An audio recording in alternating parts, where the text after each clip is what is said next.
ಚೆನ್ನಾಗಿತ್ತು ಎಲ್ಲ. B R Ambedkar ಬಗ್ಗೆ ಎಲ್ಲ ನೋಡಿದ್ವಿ, ಅವ್ರದ್ದು ಎಲ್ಲ ನೋಡಿದ್ವಿ, ಚೆನ್ನಾಗಿತ್ತು ನೋಡೋಕ್ಕೆಲ್ಲ. ಇಲ್ಲ, ಹೋದ ಸಲನೂ ಬಂದಿದ್ವಿ. ಹಾಂ, ಚೆನ್ನಾಗಿತ್ತು. ಅಂಬೇಡ್ಕರ್ ಅವರು ನಮ್ಮ ಸಂವಿಧಾನ ಶಿಲ್ಪಿ ಅವರು. ಅವ್ರ ಬಗ್ಗೆ ಎಷ್ಟು ಹೇಳಿದ್ರು ಕಡಿಮೆ ಆಗುತ್ತೆ. ಅದೇ ರೀತಿ ಬುದ್ಧಂದು ಮಾಡಿದ್ದಾರೆ. ಬುದ್ಧನ ನೋಡಿದ್ರೆ ಶಾಂತತೆ ನಮಗೆ ಅದೇ ಥರ ಅವರು ಎಷ್ಟು ಶಾಂತವಾಗಿದ್ದಾರೆ, ಅಷ್ಟು ಶಾಂತ ಮೂರ್ತಿಯಾಗಿ ಇರಬೇಕು ಅನ್ನೋ ಎಲ್ಲ ಪ್ರತಿಯೊಬ್ಬರಿಗೂ ಗೊತ್ತಾಗಲಿ ಅನ್ನೋದಕ್ಕೆ ಮಾಡಿದ್ದಾರೆ. ಅದನ್ನು ನಮ್ಮ ಜೀವನದಲ್ಲಿ ಅಳವಡಿಸ್ಕೋಬೇಕು ಅಂತ ಪ್ರತಿಯೊಬ್ಬರು. ರಾಯಚೂರಿಂದ ಬಂದಿರಿ ನೋಡೋಕೆ, ಅಲ್ಲಿಂದ ಇಲ್ಲೇ ಚಲೋ ಐತೆ ಅಂದ್ರೆ ಲಾಲ್ಬಾಗ್ ನೋಡೋಕೆ ಭಾಳ ಫೈನ್. ಹಾಂ, ರಾಯಚೂರು 2 ದಿವಸ ಆಯಿತು. ಲಾಡ್ಜಿನಾಗ ಇಳ್ಕೊಂಡಿದ್ವಿ, ನೋಡೋಕ್ಕೆ ಬಂದಿದ್ವಿ. ಹಾಂ, ನೋಡಿದ್ವಿ, ಚೆನ್ನಾಗಿತ್ತು. ಈ ವರ್ಷನೇ ಬಂದಿದ್ರಿ. ಚೆನ್ನಾಗೈತೆ ರೀ, ಚೆನ್ನಾಗಿ ಕಾಣಿತ್ತೆ ಎಲ್ಲ. ತುಂಬ ಚೆನ್ನಾಗಿದೆ. ಇದು ವರ್ಷ ನಡೀತಾ ಇದೆ. ಈ ಸಹ ಅಂಬೇಡ್ಕರ್ ಇಟ್ಟಿರೋದು ತುಂಬ ನೋಡಲಿಕ್ಕೆ ತುಂಬ ಸುಂದರವಾಗಿತ್ತು.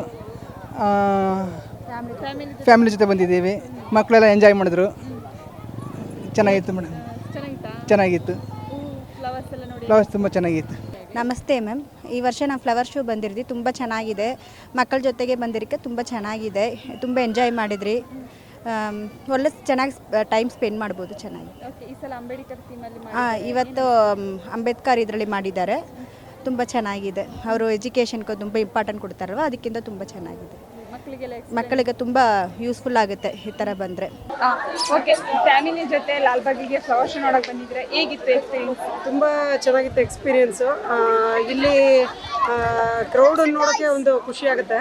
ಆಮೇಲೆ ಎಲ್ಲ ಕಡೆ ಮಕ್ಳಿಗೆ ಇಷ್ಟ ಆಗುವಂಥ ಚಾಟ್ಸು ಮತ್ತು ಸ್ಪೆಷಲಿ ಒಂದು ಅಟ್ರಾಕ್ಷನ್ ಪ್ಲೇಸ್ ಅಂತಂದರೆ ಫ್ಲವರ್ ಶೋನಲ್ಲಿ ಗ್ಲಾಸ್ ಹೌಸಲ್ಲಿ ಮಾಡಿರುವಂಥ ಫ್ಲವರ್ ಶೋ. ಆಮೇಲೆ ಮಕ್ಕಳಿಗೋಸ್ಕರ ಅಂಡರ್ ವಾಟರ್ ಗೇಮನ್ನು ಮಾಡಿದ್ದಾರೆ. ಆಮೇಲೆ ಇನ್ನೊಂದು ಅನಿಮಲ್ಸ್ದು ಮತ್ತು ಬರ್ಡ್ಸ್ ಒಂದು ಫೋಟೋಶೂಟ್ ಅಂತಲೇ ಆಯಿತು. ನಾವು ಆ ಕಡೆ ಎಲ್ಲ ವಿಸಿಟ್ ಮಾಡ್ಕೊಂಡು ಬಂದ್ವಿ. ತುಂಬ ಚೆನ್ನಾಗಿತ್ತು ಎಕ್ಸ್ಪೀರಿಯೆನ್ಸ್. ಮಕ್ಕಳು ಮತ್ತು ಈ ವೀಕೆಂಡ್ಸಲ್ಲಿ ಮತ್ತು ವೆಕೇಷನಲ್ಲಿ ತುಂಬ ಎಂಜಾಯ್ ಮಾಡ್ಬೋದು. ಐರಾ ಜುಬೇರ್ ಅಂತ, ಆ್ಯಕ್ಚುಲಿ ಮೂಲತಃ ಮಂಗಳೂರಿನವಳು, ಈಗ ಇಲ್ಲಿ ಸೆಟ್ಲ್ ಆಗಿದ್ದೀನಿ. ನಾನು ಈ ಮೊದಲು ಬಂದಿದ್ದೀನಿ ಲಾಲ್ಬಾಗಿಗೆ, ಈ ಬ್ಯಾಂಗ್ಳೂರು ಮಹಾನಗರಿಯ ಲಾಲ್ಬಾಗಿಗೆ. ಇಲ್ಲಿ ಹೂವಿನ ಪ್ರದರ್ಶನಕ್ಕೆ ಬರೋದಂದರೆ ನನಗೆ ತುಂಬ ಇಂಟ್ರೆಸ್ಟ್, ಮೊದಲೇ ಆಸಕ್ತಿ. ಹಾಗೆ ಈ ಸರಿನೂ ಓಡೋಡಿ ಬಂದೆ. ನಿಜವಾಗ್ಲೂ ಇಲ್ಲಿ ಹಾಕಿದಂಥ ಒಂದು ಅರೇಂಜ್ಮೆಂಟ್ಸ್ ಅಥವಾ ಇದು ಫಲಪುಷ್ಪಗಳ ಒಂದು ಯಾವ ರೀತಿ ಇಟ್ಟಿದ್ದಾರೆ ಸೆಟ್ಟಿಂಗ್ಸ್, ಆ ಕಲೆಕ್ಷನ್ಸ್ ರಿಯಲಿ ಅಮೇಝಿಂಗ್. ಇದು ನೋಡೋಕ್ಕೆ ತುಂಬ ಖುಷಿ ಆಗ್ತಾ ಇದೆ. ಅದೇ ಥರ ಗುಂಪಾಗಿ ಜನಗಳು ಬರ್ತಾ ಇದ್ದಾರೆ. ನೋಡಿದವರು ಇನ್ನೊಂದು ದಿವಸನೂ ಬರೋಣ ಅನ್ನಿಸುತ್ತೆ, ಅಷ್ಟು ಖುಷಿ ಆಗುತ್ತೆ. ಈವನ್ ಸೇಲಿಗೂ ಅಷ್ಟೇ ವಿವಿಧ ರೀತಿಯ ಫಲಪುಷ್ಪಗಳು ಇಲ್ಲಿದೆ. ಎಲ್ಲಿಯೂ ಕಾಣದಂತಹ ಕಲೆಕ್ಷನ್ಸನ್ನು ಇಲ್ಲಿ ನಾವು ನೋಡ್ತಾ ಇದ್ವಿ. ಇದೊಂದು ಬ್ಯಾಂಗ್ಳೂರು ನಗರಕ್ಕೆ ಒಂದು ಕಿರೀಟ ಅಂತ ಹೇಳ್ಬೋದು.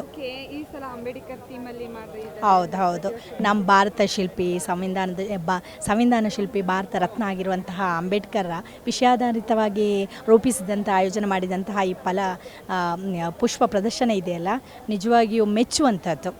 ಈ ನಮ್ಮ ಸರ್ಕಾರಕ್ಕೆ ಹ್ಯಾಟ್ಸ್ ಆಫ್ ಹೇಳಬೇಕು. ಇಂಥ ಒಂದು ಇದನ್ನು ಅರೇಂಜ್ ಮಾಡಿದ್ದಾರೆ ನಮ್ಮ ಕನ್ನಡಿಗರಿಗೆ. ನಿಜವಾಗಿಯೂ ನಮಗೆ ಒಂದು ಹೆಮ್ಮೆ ಅನಿಸುತ್ತೆ. ಇದು ನಾವು ನೋಡ್ಕೊಂಡು ಹೋಗಿ ನಿನ್ನೆ ತಾನೇ ನಮಗೆ ಗೆಸ್ಟ್ಗಳು ತುಂಬ ಜನ ಬಂದು ಹೇಳಿದರು. ಇದಕ್ಕೆ ನಾವು ಬೆಳಗ್ಗೆನೇ ಧಾವಿಸಿ ಬಂದಿದ್ದೆವು. ನಾವು ಇದು ಇನ್ನೂ ಎಷ್ಟೋ ಜನರಿಗೆ ಹೇಳ್ತೇವೆ, ಇದು ಲಾಸ್ಟ್ ಏನು 15ಗೆ ಇದೆಯಲ್ಲ, ಅದರ ಮೊದಲು ಎಲ್ಲರೂ ಬರೋಕ್ಕೆ ತುಂಬ ಟ್ರೈ ಮಾಡ್ತಾ ಇದ್ದಾರೆ. ನೋಡಲೇಬೇಕಾದ ಒಂದು ಸ್ಪಾಟ್ ಇದು. ತುಂಬ ಖುಷಿ ಆಗ್ತಾ ಇದೆ. ಪ್ರತಿ ವರ್ಷಕ್ಕಿಂತ ಈ ವರ್ಷ ಒಂದು ಸ್ವಲ್ಪ ಡಿಫ್ರೆಂಟ್ ಥೀಮಲ್ಲಿ ಮಾಡಿರೋದು ಇನ್ನೂ ಖುಷಿ ಆಗ್ತಾಯಿದೆ. ಅಂಬೇಡ್ಕರ್ ಅವ್ರ ಬಗ್ಗೆ ಮಾಡಿರೋದು ಒಂದು ಸ್ವಲ್ಪ ಖುಷಿ ಆಗ್ತಾಯಿದೆ. ಇನ್ನೂ ಸ್ವಲ್ಪ ಎಕ್ಸ್ಪೆಕ್ಟೇಷನ್ ಇತ್ತು, ಅದು ಸ್ವಲ್ಪ ಕಡಿಮೆ ಇದೆ. ನೆಕ್ಸ್ಟ್ ಇಯರ್ಗೆ ಇನ್ನೊಂದು ಸ್ವಲ್ಪ ಜಾಸ್ತಿ ಫ್ಲವರ್ಸ್ ಎಲ್ಲ ಡೆಕೋರೇಷನ್ ಮಾಡಿದ್ರೆ ಇನ್ನೂ ಚೆನ್ನಾಗಿರುತ್ತೆ. ನಾವು ಪ್ರತಿ ವರ್ಷ ಬರ್ತಾನೆ ಇರ್ತೀವಿ, ಇಲ್ಲಿಗೆ ವಿಸಿಟ್ ಮಾಡ್ತಾ ಇರ್ತೀವಿ. ನೆಕ್ಸ್ಟ್ ಇಯರಿಂದ ಇನ್ನೊಂಚೂರು ಚೆನ್ನಾಗಿ ಮಾಡಿದ್ರೆ ಚೆನ್ನಾಗಿರುತ್ತೆ. ಇಲ್ಲ, ನಾವು ಬರ್ತಾನೆ ಇರ್ತೀವಿ ಯಾವಾಗಲೂ. ತುಂಬ ಖುಷಿ ಆಯಿತು ನೋಡೋಕ್ಕೆ. ಒಂಥರ ಇನ್ನೂ ಸ್ವಲ್ಪ ಫ್ಲವರ್ಸ್ ಇದ್ದಿದ್ರೆ ಇನ್ನೂ ಚೆನ್ನಾಗಿರ್ತಿತ್ತು.